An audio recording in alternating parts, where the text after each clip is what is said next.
Buenas noches. El 2019 estuvo marcado por varios hechos que ya forman parte de nuestra historia.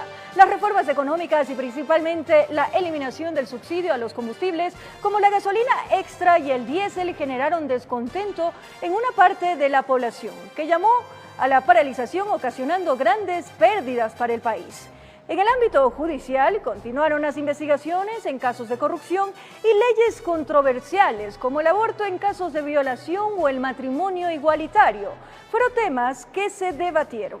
También el país obtuvo varios éxitos deportivos, como el triunfo de Richard Carapaz en Italia, el campeonato del Independiente del Valle en la Copa Sudamericana y la destacada participación de la selección sub-20, ganando el sudamericano y logrando el tercer lugar en el Mundial de Fútbol. Estos y otros hechos revisaremos en este resumen que ha preparado el Departamento de Noticias de TVC. Bienvenidos.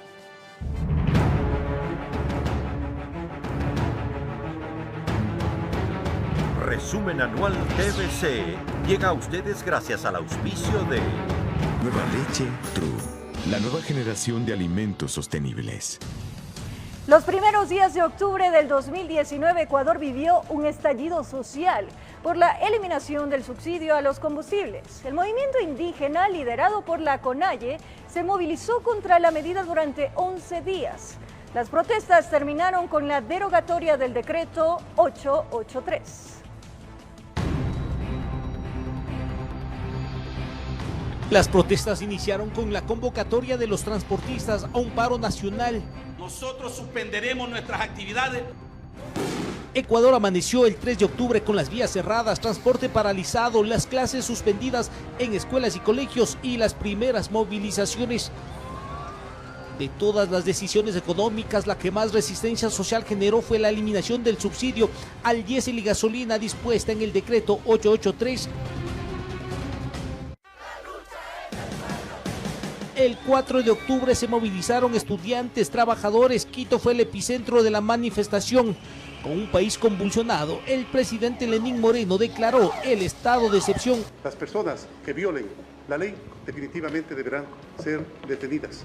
El 5 de octubre el panorama iba empeorando, las principales carreteras del país estaban bloqueadas y se anunciaba la retención de policías y militares. Que la intención, como parece que se evidencia, es definitivamente desestabilizar el gobierno democráticamente y legalmente constituido. El 7 de octubre miles de indígenas ingresaron a Quito por la Panamericana Sur y Norte.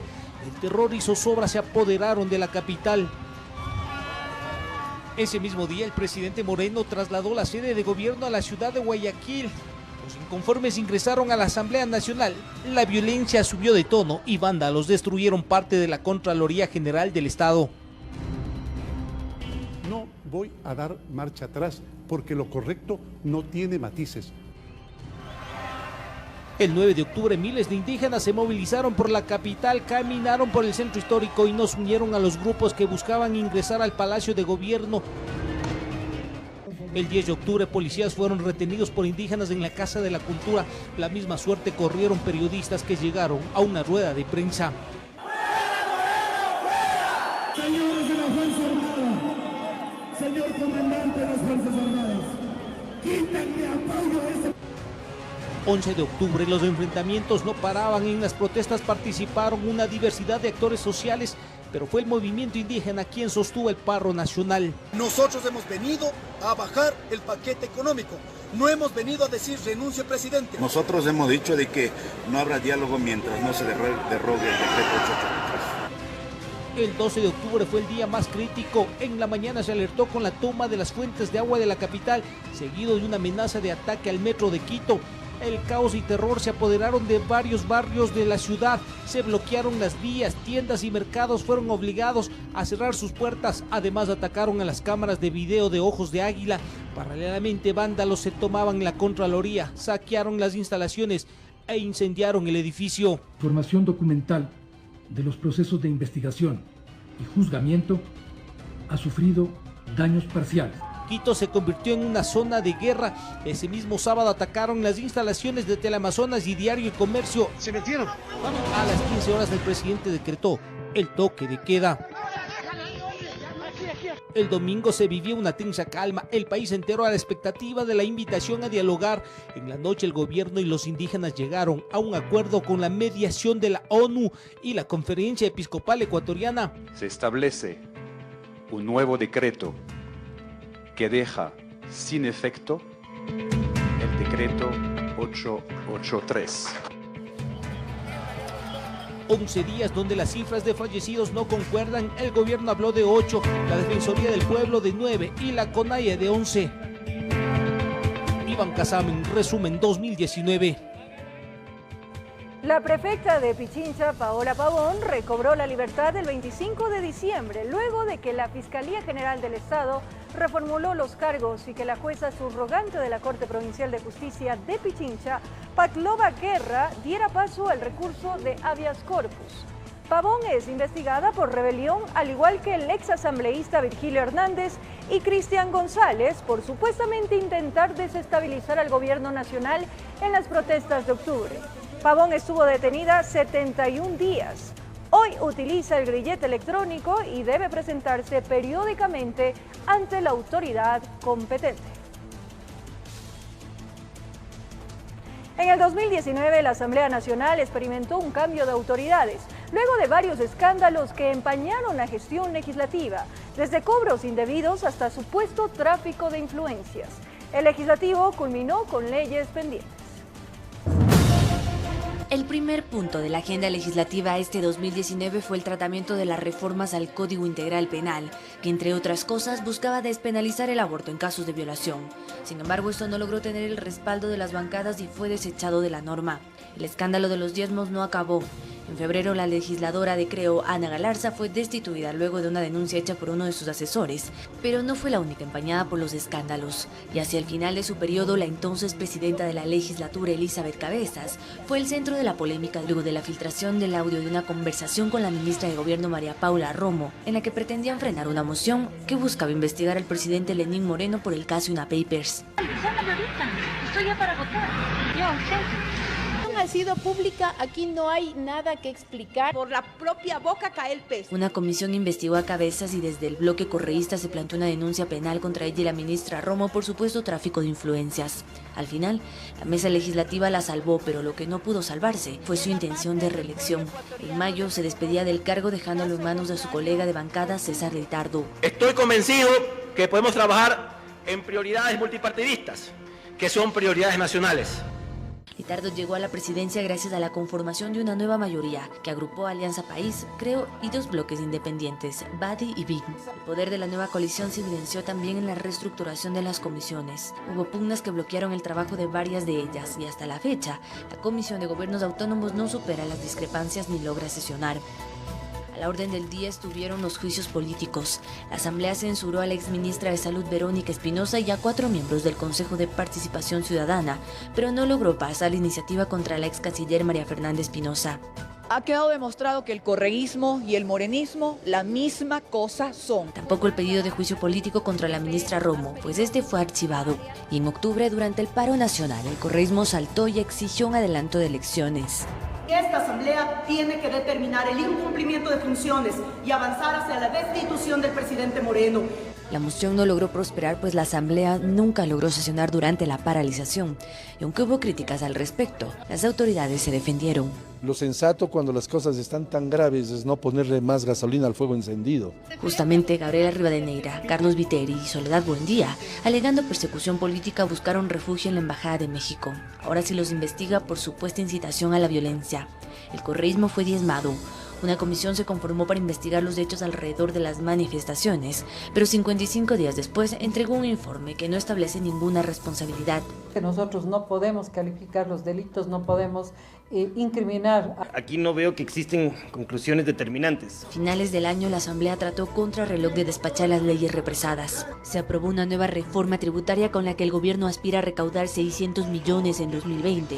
Fueron tratados los vetos al Código Integral Penal y a la Ley de Desaparecidos. Las normativas fueron enviadas al registro oficial, mientras que, en lo que no hubo consenso, fue en la aprobación del presupuesto y por segundo año consecutivo, este ingresó encabezará por el Ministerio de la Ley. Como pendientes, la Asamblea deja el Código de Salud porque no hubo los suficientes votos y tampoco existe la disposición para archivar la Ley de Registro de Violadores y Abusadores de Menores. Carolina Basante, resumen 2019. El Consejo de Participación Ciudadana y Control Social Definitivo estuvo marcado en el 2019 por un sinnúmero de polémicas, desde la designación de sus miembros hasta la competencia de elegir autoridades de control y fiscalización. La Asamblea Nacional censuró y destituyó a 4 consejeros a través de un juicio político.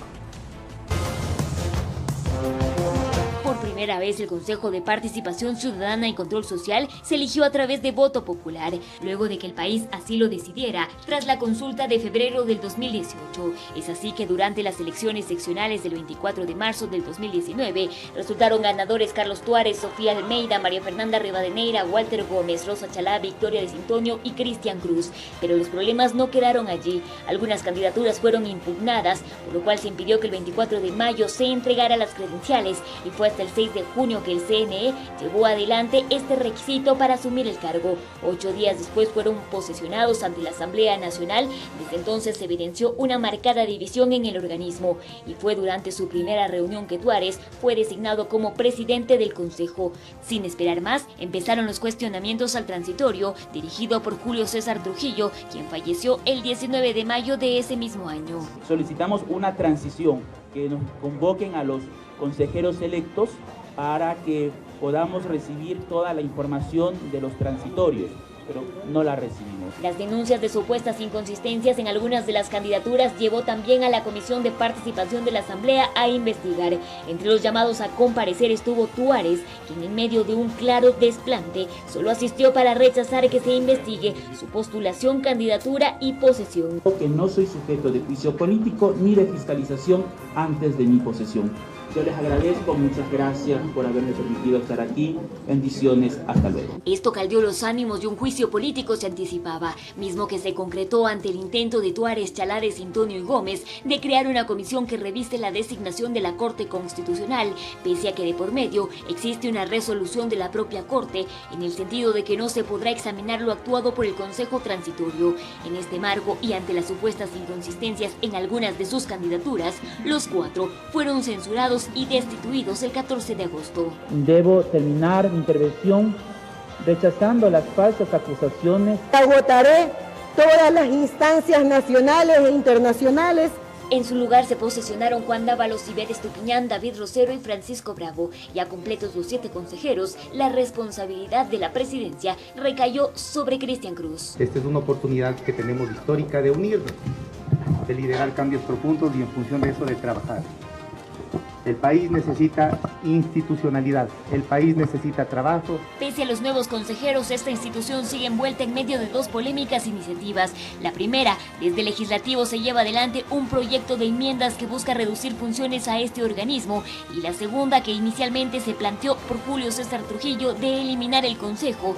Esta es liderada ahora por el denominado Comité por la Institucionalización Democrática, al frente Pablo Dávila, ex consejero del Transitorio, que persigue su objetivo a través de una enmienda parcial a la Constitución. Además, propone que la designación de autoridades pase a la Asamblea, misma que debería ser bicameral. En esta última, tras la recolección de firmas requeridas, el CNE, luego de su verificación, concluyó que de las 132.620 firmas necesarias, solo se alcanzó 106.300 firmas. Se deja a salvo el derecho a completar firmas dentro del plazo de 180 días. Para finalizar este 2019, el nombre de la ex consejera Rosa Chalá volvió a sonar. Un juez de Manabí concedió una acción de protección a su favor, con lo cual intentó recuperar el cargo. Y aunque incluso con ello llegó a ver cómo se encontraba la que fue su oficina en el Consejo de Participación, una semana después la Corte de Justicia de esa misma provincia revocó dicha acción por no haber valorado correctamente los elementos y destituyó al magistrado. El Consejo de la Judicatura indicó que no se debió a su resolución con Chalá, sino que obedeció a un expediente disciplinario por otra causa. En este marco, la exfuncionaria aseguró que interpondrá un recurso de nulidad. Adriana Rojas, resumen 2019. En abril del 2019, Lady Diana Salazar Méndez fue electa fiscal general del Estado, luego de participar en el concurso de méritos de oposición realizado por el Consejo de Participación Ciudadana y Control Social Transitorio. La funcionaria, que hasta entonces se desempeñaba como directora general de la Unidad de Análisis Financiero y Económico, obtuvo 88.17 puntos, la calificación más alta del proceso, luego que se desechara la única impugnación en su contra.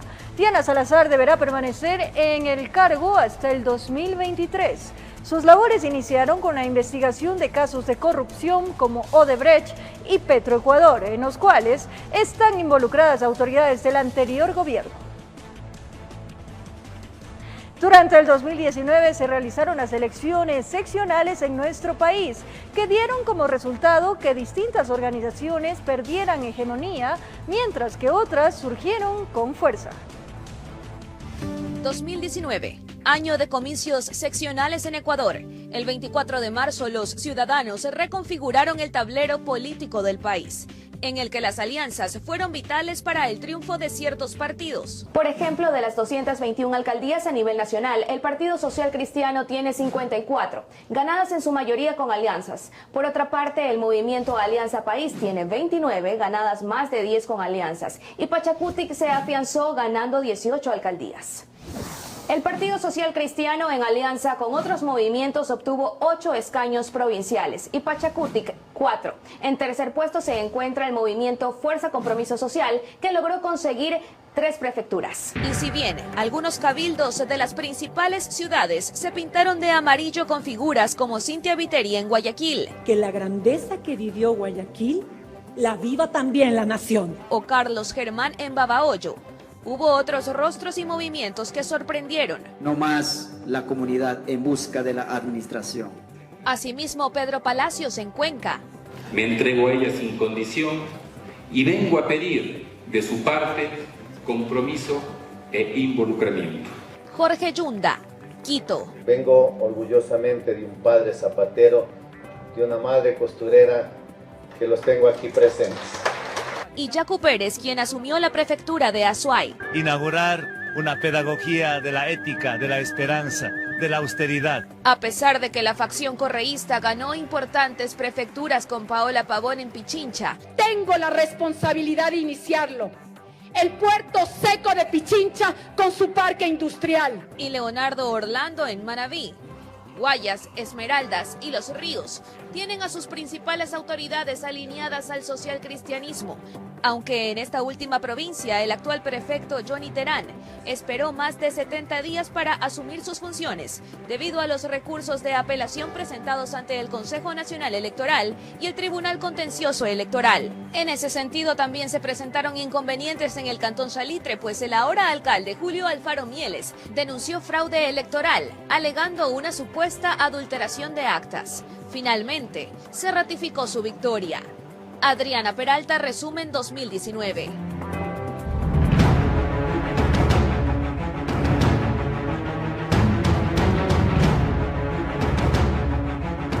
Usted está viendo Resumen Anual TVC. Usted está viendo Resumen Anual TVC.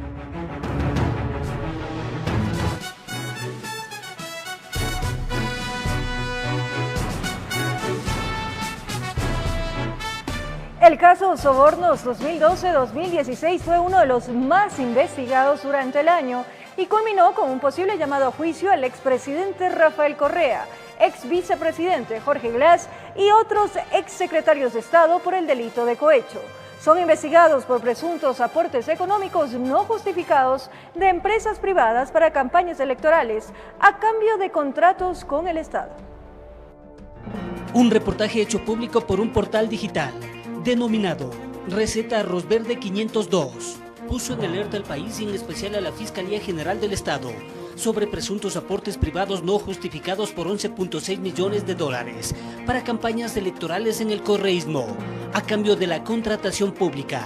Entre las empresas involucradas se mencionaba la brasilera Odebrecht. Con esto, el 4 de mayo, Pamela Martínez, ex vicepresidenta de la Corte Constitucional y ex asesora presidencial de Rafael Correa, fue detenida en el aeropuerto de Guayaquil cuando intentaba salir del país. En esos días lo propio ocurrió con su ex asesora Laura Terán. Serían precisamente los funcionarios del gobierno de Rafael Correa en el periodo anterior. Los medios con los que Fiscalía solicitó la prisión preventiva ya eran medios totalmente ilegales. Martínez y Terán decidieron colaborar con la justicia y acogerse al programa de víctimas y testigos. Las personas que colaboran con la Fiscalía y que dicen la verdad, obviamente que tienen que ser protegidas. La situación se complicaba. Alexis Mera, exsecretario jurídico de la Presidencia de la República de Rafael Correa, permaneció más de un mes detenido en la cárcel 4 Norte de Quito. Luego se le dio arresto domiciliario en la ciudad de Guayaquil. Yo voy a seguir respetando la justicia y voy a dar la cara siempre. Yo no me voy a huir. A la exministra María de los Ángeles Duarte se le dispuso, entre otras medidas, utilizar el grillete electrónico. Vinicio Alvarado en primera instancia no pudo ser detenido. Luego se dejó sin efecto la prisión preventiva. Se encuentra en el exterior. En los primeros días de julio, la fiscal general del estado, Diana Salazar, le cambia de nombre a Arroz Verde por sobornos 2012-2016 e inicia su propia investigación. En la Presidencia de la República y Corte Constitucional se efectúan allanamientos, se incautan dispositivos electrónicos y celulares, entre otras evidencias. El ex asambleísta Cristian Viteri, ex asesor de campaña de Viviana Bonilla cuando ésta pretendía la alcaldía de Guayaquil, deslindó responsabilidad. Hoy los dos son procesados. Se han robado los fondos de campaña porque hasta en eso eran ladrones esta gente. Surgieron los famosos cuadernos de Pamela Martínez, donde supuestamente registraba los aportes y su distribución a la campaña electoral. Para agosto, Rafael Correa y Jorge Glass terminan siendo involucrados en la investigación.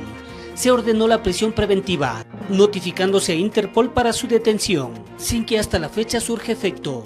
Se detectó un depósito para Correa de $6,000. Antes de la fecha prevista, el 9 de septiembre, la fiscal Salazar anunció la culminación de la instrucción fiscal por asociación ilícita, tráfico de influencias y cohecho, dando paso a la audiencia de evaluación y preparatoria a juicio, donde Salazar solo decidió acusar por cohecho. De 26 procesados en un inicio, quedaron 22 como autores y 2 como cómplices. La Procuraduría se sumó como acusador particular. Que el cohecho es un delito imprescriptible y que es susceptible de ser juzgado en ausencia. Que es una investigación vacía, apresurada. La Fiscalía, en el entramado de corrupción como lo calificó, pone a la cabeza a Rafael Correa, ayudado de Jorge Glass, los exministros María de los Ángeles Duarte, Walter Solís y Vinicio Alvarado, Alexis Mera, exsecretario jurídico, la asambleísta Viviana Bonilla, el exasambleísta Cristian Viteri, Pamela Martínez, Laura Terán y finalmente los representantes de las empresas privadas. La existencia de una estructura criminal. Por cruce de facturas se habrían destinado $5.652.000 y en efectivo $6.770.000, dineros que habrían sido utilizados en campañas sabatinas y cumpleaños. La Procuraduría solicita más de $23 millones por concepto de reparación integral al Estado ecuatoriano. Desde el 25 de noviembre, la jueza Daniela Camacho, a quien se la pretendió sacar de la causa con recusaciones, entró en periodo de deliberación y decidió convocar el 3 de enero para establecer si se llama juicio o se emite dictamen abstentivo. Héctor Romero, resumen 2019. Durante el 2019, la Asamblea Nacional se vio salpicada nuevamente por denuncias relacionadas a cobros indebidos por asesores de los legisladores, caso que fue conocido como diezmos. Uno de los informes que trascendió fue el de Ana Galarza, de Creo, quien después de las denuncias presentadas fue destituida de su cargo de asambleísta. Si tengo que pedir disculpas por utilizar la tarjeta magnética para trabajar, lo acepto, pero en ningún momento ha sido por causarle perjuicio al Estado. No eran ni los primeros 10 días del 2019 y los escándalos en la Asamblea Nacional ya iniciaban. Un nuevo caso de presunto cobro de los denominados diezmos salpicaba esta vez a la legisladora Ana Galarza del movimiento Creando Oportunidades Creo. En un audio filtrado por el ex asesor de Galarza, Lenin Rodríguez, se revelaba que supuestamente la parlamentaria cobraba el sueldo de una de sus asesoras. Exactamente, lo mismo que ella le criticaba a Norma Vallejo, que presionaba a su equipo para que le paguen cosas personales, es exactamente lo que sucedió. Y como afortunadamente hicimos vía transferencia electrónica a la cuenta de Omar Mayorga, el asesor número 1 de la asambleísta Ana Galarza, eso lo demostraré en el momento adecuado ante las autoridades. Jamás he pedido, ordenado o exigido un solo centavo de mis colaboradores. Al haber destituido previamente de sus cargos por razones similares a Norma Vallejo, asambleísta por Alianza País, y María Alejandra Vicuña, también del oficialismo y quien fungía como vicepresidenta del Ecuador, el caso de Ana Galarza ponía a prueba a la Asamblea Nacional. Tendrá que ventilarse en la justicia, porque si es cierto, tendrán que haber responsabilidades. Y si es mentira, tendrán que haber responsabilidades también. Un mes después, y a pesar de que se necesitaban solo 70 votos para su destitución, hubo 90 en el Pleno y Galarza perdió su curul. Solo un mes después, una denuncia de cobro de diezmos en contra del asambleísta José Serrano llegó hasta la Fiscalía. Quien presentó la denuncia fue un ex asesor de Serrano cuando él era ministro del Interior. Aquí los depósitos como prueba, los depósitos que se hizo a la cuenta de María Fernanda Iglesias, que era la jefa del despacho y también asesora. El legislador desmintió dicha aseveración y la denuncia no trascendió en la Asamblea Nacional. Puedo decir y señalar con total y absoluta seguridad y transparencia que jamás en la vida he recibido $1 de diezmos. La que tampoco trascendió fue la denuncia que se puso en mayo en contra de la asambleísta Karina Arteaga, la segunda en su contra, quien según su ex asesora y quien la denunció, había depositado a su favor alrededor de $2.800 para pagar un vehículo. Le llevaba más del 90% de esos valores. Yo no he cobrado ningún diezmo, no he cobrado nada para el partido. Para julio, la Fiscalía revelaba que ascendían a 11 los asambleístas que estaban siendo investigados por distintos casos o tipos de delitos, entre ellos el cobro ilegal de dinero a sus asesores. Andrea Orbe, resumen 2019. La Corte Constitucional resolvió aprobar el matrimonio civil igualitario en medio de la algarabía de los grupos LGBTI y el desacuerdo de colectivos pro familia. Por otro lado, la despenalización del aborto por violación planteada por el Ejecutivo en las reformas al COIP, no aprobado por la Asamblea, pero en el veto presidencial se remitió el análisis jurídico del tema al máximo Tribunal de Control Constitucional. Fueron los primeros en demandar el matrimonio civil igualitario y los terceros que tras estampar sus firmas se entregaron los anillos, luego de 10 años de unión de hecho. Estamos muy emocionados porque creemos que este acto es un acto de educación a la ciudadanía. Los activistas Efraín Soria y Javier Benalcázar allanaron el camino al interponer una demanda ante la Corte de Pichincha. La Sala Penal elevó la consulta a la Corte Constitucional, basada en una opinión favorable de la CID. No solamente para el país que litiga o el país destinatario de la consulta, sino para todos aquellos que somos suscriptores. El 13 de junio del presente año, 5 de los 9 magistrados les dieron el sí. Se han burlado de 17 millones de habitantes en nuestro país. Y si hay posiciones a favor y en contra, deben obviamente de ser visibles, pero quiero insistir siempre y cuando no hayan discursos de odio. A debatir estos temas sensibles y vitales, anteponiendo siempre el bien común y el principio de respeto. No tan lejos de las protestas, en la misma avenida 9 de octubre, Alexandra Chávez y Michelle Avilés rompieron el hielo. Yo sé que muchas personas no lo ven bien, pero nosotros no le hacemos daño a nadie. Según Silueta X, hasta noviembre se presentaron 172 postulaciones a nivel nacional. Mientras, el Registro Civil informó que hasta el momento hay 50 matrimonios legalizados. Desde enero empezaron a tratarse las reformas al COIP, entre ellas la despenalización del aborto en casos de violación. Cada día en el Ecuador paren 7 niñas producto de una violación entre 10 y 14 años protejamos la vida, protejamos y seamos la voz de aquellos que aún no tienen voz. El 17 de septiembre, la propuesta del Ejecutivo, apoyada por grupos que defienden el derecho de la mujer a decidir, no alcanzó los 70 votos. Como sociedad debemos promover una cultura de respeto y de denuncia a los agresores. No han podido concurrir, les ha quedado grande la posibilidad de protegerlas. Un álgido tema que socava profundas diferencias sociales. Jorge Escobar, resumen 2019. El 2019 estuvo marcado por varias decisiones políticas en torno al fenómeno migratorio. Según algunos ciudadanos venezolanos, complicaron su situación en unos casos para ingresar y en otros para permanecer en el país. Por una razón muy sencilla. Fue el propio presidente de la República quien el 25 de julio pasado explicó la situación que ha tenido que enfrentar el país respecto de la migración de ciudadanos venezolanos hacia nuestro territorio. Esto producto de la crisis económica y política que enfrenta esa nación. Decenas de miles de niños venezolanos han sido acogidos en nuestro sistema educativo y en la misma proporción familias venezolanas son atendidas en nuestros hospitales. Hemos demostrado ya nuestra solidaridad.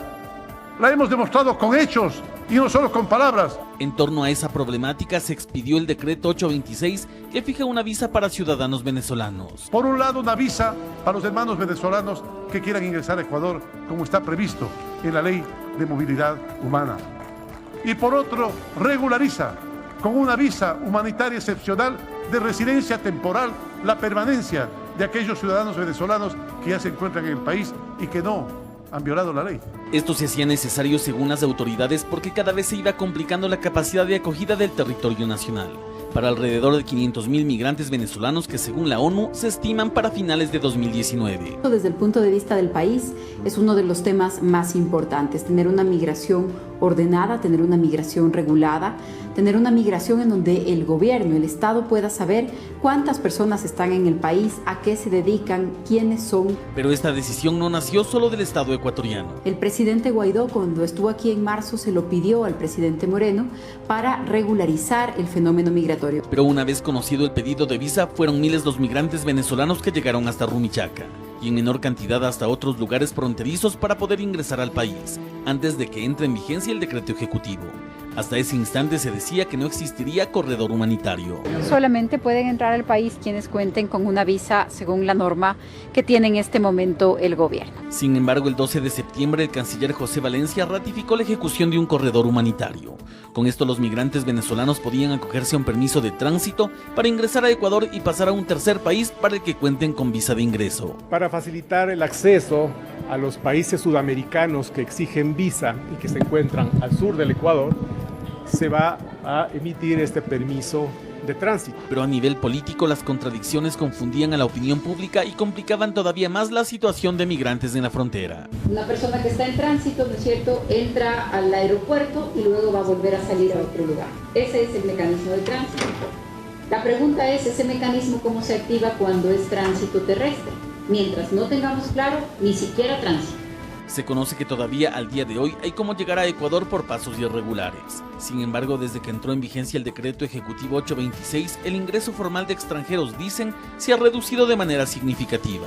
Pero además de ello, ciudadanos venezolanos señalan que al momento existen otros problemas relacionados con el sistema informático de la plataforma para poder solicitar la visa de excepción por razones humanitarias. Javier Rosero, resumen 2019.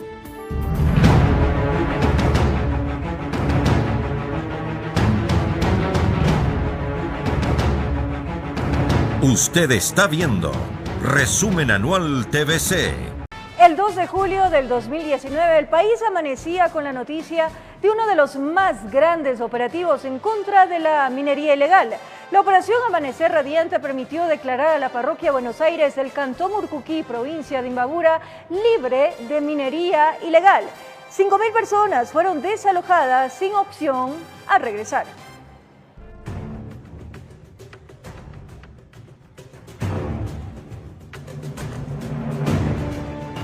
Se trató de un despliegue impresionante de uniformados, 1.200 militares e igual número de policías con el respaldo de 20 fiscales llegaron a la parte alta de Buenos Aires, donde mineros levantaban campamentos de manera precaria e irregular. Información de inteligencia revelaba que cerca de 10.000 personas entre ecuatorianos, colombianos y venezolanos vivían de esta actividad ilícita. Que todas las actividades ilegales que se estaban dando aquí se terminen y además para restarles capacidad de volver a instalarse de inmediato. Sitios como la Feria, la Visera y la conocida como Ciudad Plástico fueron los primeros en ser intervenidos por la fuerza pública. Eran el motor de la economía criminal. En las cambuchas ofertaban ropa, víveres, farmacia, comedores, venta de internet, discoteca, bar. Incluso montaron un prostíbulo. Hemos garantizado por sobre todo el derecho de las personas. La orden era clara, todos tenían que salir, así empezó un desalojo masivo de niños, mujeres y hombres, todos cargaban sus cosas de valor. A un costado del camino de tierra era fácil ver cocinas, televisores, tanques de gas, maletas con ropa, esperando que alguien los lleve, mientras otros salían por cuenta propia. La acción operativa se movía respaldada en el decreto de estado de excepción firmado por el presidente Lenín Moreno por 60 días. Por el motivo de que no hay trabajo allá, uno sale a hacer cualquier cosa, o sea, para comer. Antes que abandonen la zona tenían que registrarse y pasar los filtros de control, un proceso que duró más de una semana. Tampoco podían quedarse en el centro de la parroquia, no había espacio, mejor dicho, tenían que abandonar la zona. El desalojo era total. Dar la sensación nuevamente de tranquilidad y paz. Otro grupo numeroso de mineros estaba en la montaña misma, allá donde extraían la roca con el metal precioso. Unidades de élite llegaron a Mina Vieja, Mina Nueva, El Olivo, donde supuestamente operaban grupos armados encargados de brindar seguridad en la zona. En el lugar, una ciudad levantada con tablas, madera y plástico. La tecnología no tuvo barreras, contaban con internet satelital, televisión por cable, sitios de diversión, tenían todo en medio de la nada. Para descartar la posibilidad de que los grupos armados que se encontraban en el sitio todavía sigan operando, intimidando y amenazando. Hablaron de la existencia de delincuencia organizada y probablemente presencia de exmiembros de la guerrilla colombiana, personas que caminaban con armas de grueso calibre. 7 cuerpos fueron levantados en la zona minera, varios presentaban heridas de arma de fuego. Las bandas criminales se enfrentaban por disputa de poder. Ellos llegaron a poner una cierta ley porque antes ya había demasiado descontrol. Denunciaron al menos 11 delitos paralelos a la minería ilegal. Hay explotación laboral, hay explotación sexual, lavado de activos, extorsión, intimidación, contrabando. El operativo Amanecer Radiante dejó al menos 5.000 personas evacuadas, 26 detenidos y sobre todo la recuperación y limpieza de gran parte de la montaña. Así en Buenos Aires se acabó la minería ilegal. Iván Casamen, resumen 2019. Los altercados al interior de las cárceles del país se hicieron notar a lo largo del 2019. Muertos, heridos, amotinamientos y más situaciones llevaron a la declaratoria de un estado de emergencia que poco efecto tuvo durante su vigencia. Revueltas que solo pretendieron imponer el caos dentro de estos espacios destinados precisamente para rehabilitar al detenido. Estamos refuerzos detenidos, posiblemente armados en el punto, se encuentran comandos secuestrados. Ni siquiera la presencia de guías penitenciarios fue suficiente para calmar los ánimos. Ellos preferían no involucrarse por temor. ¿De qué seguridad estamos hablando si los compañeros adentro no tienen con qué defenderse? Las principales autoridades reconocían que había un problema muy grande a la hora de pretender imponer la paz dentro de estos espacios. Hay un hacinamiento de más o menos el 40% de la población carcelaria. Fue así como el 16 de mayo, el presidente de la República firmó el decreto ejecutivo número 741, con lo cual declaró el estado de excepción al sistema de rehabilitación social del país, mientras que los crímenes se tornaron cada vez más violentos. Al calor de estos hechos, un director regional fue cesado de sus funciones, mientras que otro funcionario de carácter nacional vio la necesidad de renunciar ante el peligro que ya rondaba su entorno. La familia, mis hijas, mis nietas estaban sufriendo mucho por este tema. He recibido algunos mensajes también dudosos. El decreto se extendió hasta el 16 de agosto y a partir de esa fecha, el gobierno decidió no renovarlo. Sin embargo, las muertes violentas continuaron al interior de las cárceles hasta que en diciembre se reportó el asesinato de Telmo Castro, ex militar, quien fue involucrado dentro del proceso en contra del Chapo Guzmán. Al final, el estado de excepción dejó como puntos buenos la inversión de $2 millones para tecnología de seguridad en las cárceles. Además, se redujo el 2% del hacinamiento. En medio de esta situación, también hubo un total de 14 personas privadas de su libertad asesinadas dentro de las cárceles y 40 policías heridos en medio de las revueltas generadas. Esa cifra se suma a los más de 20 fallecidos que se contabilizan en todo el año, producto de la violencia generada al interior de los denominados centros de rehabilitación social, lugares donde se restringe la libertad del detenido, pero no se logra acabar con su mentalidad delictiva. José Morales, resumen 2019. Los ecuatorianos en el 2019 también enfrentaron violentos casos de robos. Además, asesinatos y femicidios dejaron sorprendidos al país por el nivel de violencia utilizado.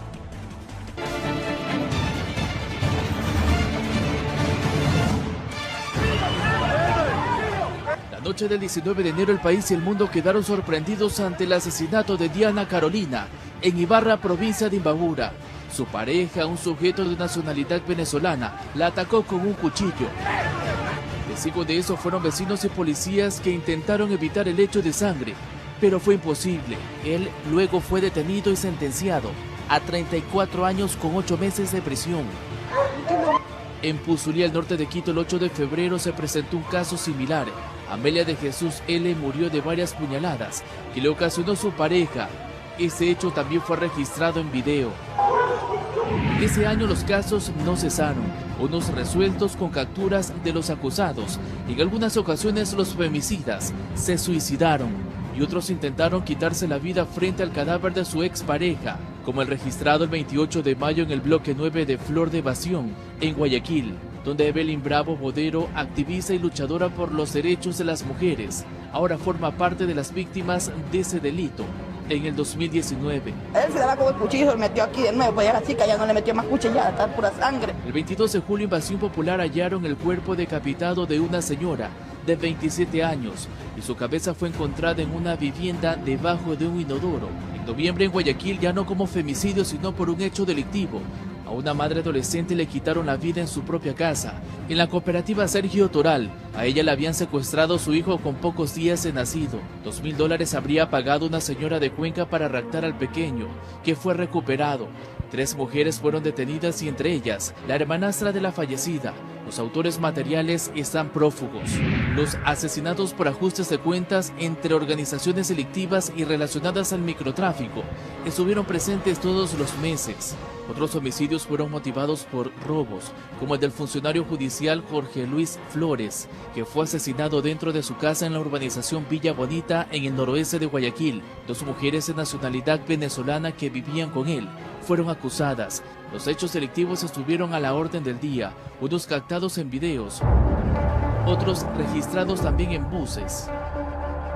Sin dejar de lado el masivo robo a los pasajeros Una Chiva, en la avenida Simón Bolívar en plenas fiestas julianas. También a restaurantes, agencias bancarias, hasta un hotel donde los gendarmes se enfrentaron a tiros con los antisociales. Mientras que en la terminal regional en la provincia de Santa Elena, 6 sujetos en 3 motocicletas protagonizaron un robo de película, rompiendo hasta los vidrios. Se llevaron aproximadamente $40.000 de 3 oficinas de las cooperativas de transporte. En Teparati Sur, en Guayaquil, en diciembre, 8 hombres en 4 motos robaron en las oficinas de ese local, sometiendo hasta a los guardias y poniendo a correr a los clientes. ¡Ay, no, Dios mío! Ante este y otros casos, el presidente de la República dispuso la salida de militares a las calles para combatir la delincuencia, en un trabajo que se realizó junto a la policía en sectores estratégicos. Decimos basta a caminar con miedo por las calles. El primer mandatario también hizo un fuerte llamado de atención a los organismos de justicia, mandó dejar libres a sujetos peligrosos con amplio historial delictivo. Charlie Pisa, resumen 2019. En Ecuador, los accidentes de tránsito cobran la vida de más de 2.000 personas al año. Para muchos esto será simplemente una estadística, mientras que para otros una realidad dolorosa. Los accidentes de tránsito se han convertido en la cuarta causa de muerte en nuestro país.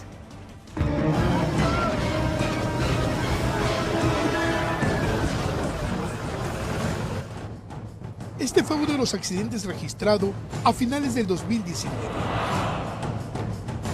8 personas fallecieron tras registrarse un accidente en la vía Santa Elena, Guayaquil. Uno de los vehículos quedó totalmente destruido. Aquí murió una familia completa, padre, madre e hijas. Había una versión de que había un camión dañado. Los señores de la moto, que son de Pechiche, ellos se encuentran con el camión y tratan de esquivarlo. Lo embiste el carro negro. El carro negro lo manda a volar y él, del susto, invade el carril del sentido Guayaquil-Salina. 2 parejas de jóvenes murieron cuando el vehículo en el que viajaban se chocó con el frente de un micro interprovincial en la vía Guayaquil-Salinas. El automóvil quedó totalmente destrozado. Sus familiares no sabían que iban rumbo a la playa. Santo ya venía, como nosotros íbamos, éramos una sola. Y saber que de un momento a otro se nos fue de una manera tan brusca, tan fea. Una mujer muere luego de dejar a su hijo en la escuela. Su carro fue impactado por un tanquero cargado de combustible, cuyo chofer se cruzó el parterre y apareció en el carril contrario, chocando al vehículo liviano que quedó aplastado contra la pared. Su pequeño hijo fue socorrido por paramédicos del Cuerpo de Bomberos. El hecho se registró en la Panamericana Sur de la capital de la República. En la vía Santo Domingo-La Concordia, un accidente de tránsito dejó 4 muertos y 9 heridos, cuando un bus de transporte interprovincial se chocó con un camión cargado de bloques. Producto de la calzada mojada y el exceso de velocidad, hizo que un bus de la cooperativa Costa Norte fuera a parar sobre un terreno baldío en la vía que conduce Chone Rocafuerte en Manabí. Aquí una mujer falleció y 14 personas quedaron heridas.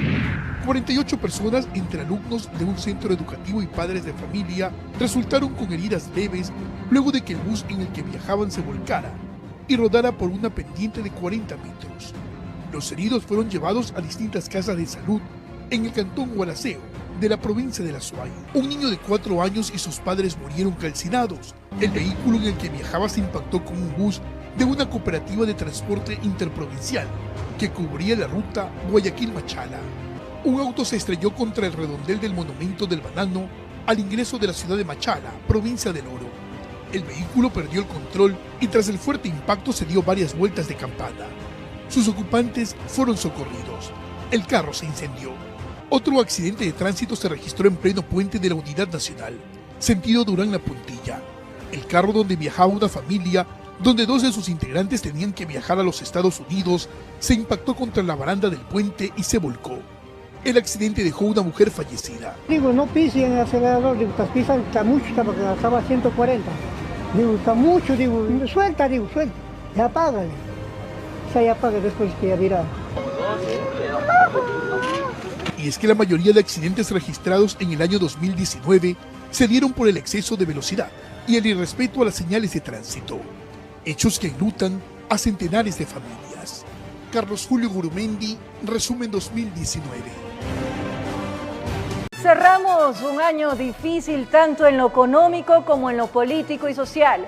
Hemos visto niveles de enfrentamientos que se han agudizado, generando desunión que pone en riesgo la paz social, factor vital de un país en desarrollo.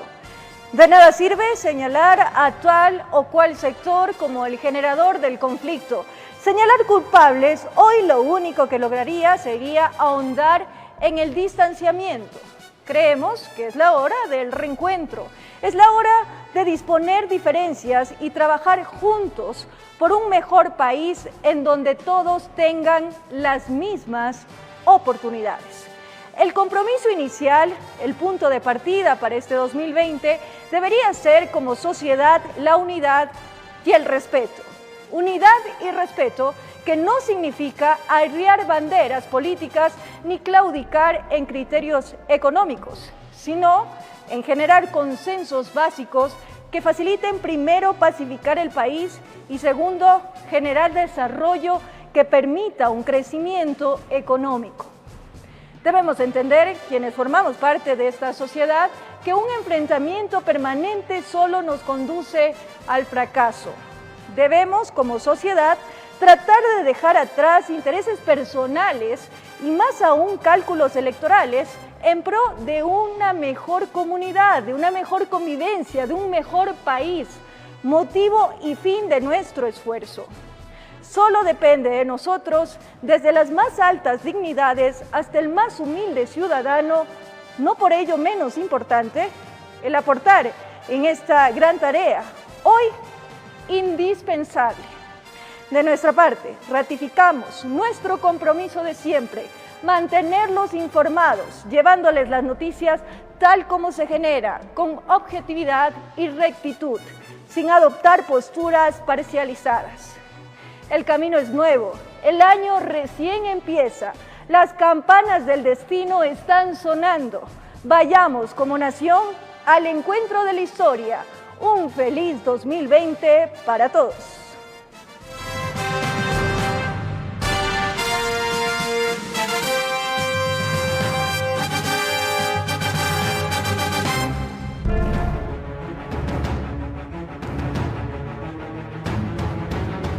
Resumen anual TVC llegó a ustedes gracias al auspicio de Nueva Leche True, la nueva generación de alimentos sostenibles.